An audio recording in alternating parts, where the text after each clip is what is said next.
నమస్కారం ఘంటారావానికి స్వాగతం. ముందుగా ప్రధానాంశాలు. జగన్ పాలన నుంచి ఏపీకి విముక్తి కల్పించడమే లక్ష్యమన్న పవన్. 100 రోజుల్లోనే గంజాయిని ఉక్కుపాదంతో అణిచివేస్తామని ఉద్ఘాటన. సీఎం సిద్ధం సభలతో సామాన్యులకు చుక్కలు. బస్సులు సరిపడా లేక బస్టాండ్లోనే ప్రయాణికుల పడిగాపులు.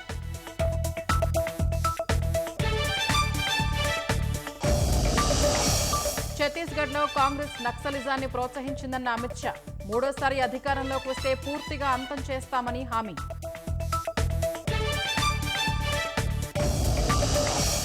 కోవిషీల్డ్ టీకా దుష్పరిణామాలపై సుప్రీంకోర్టులో పిటిషన్.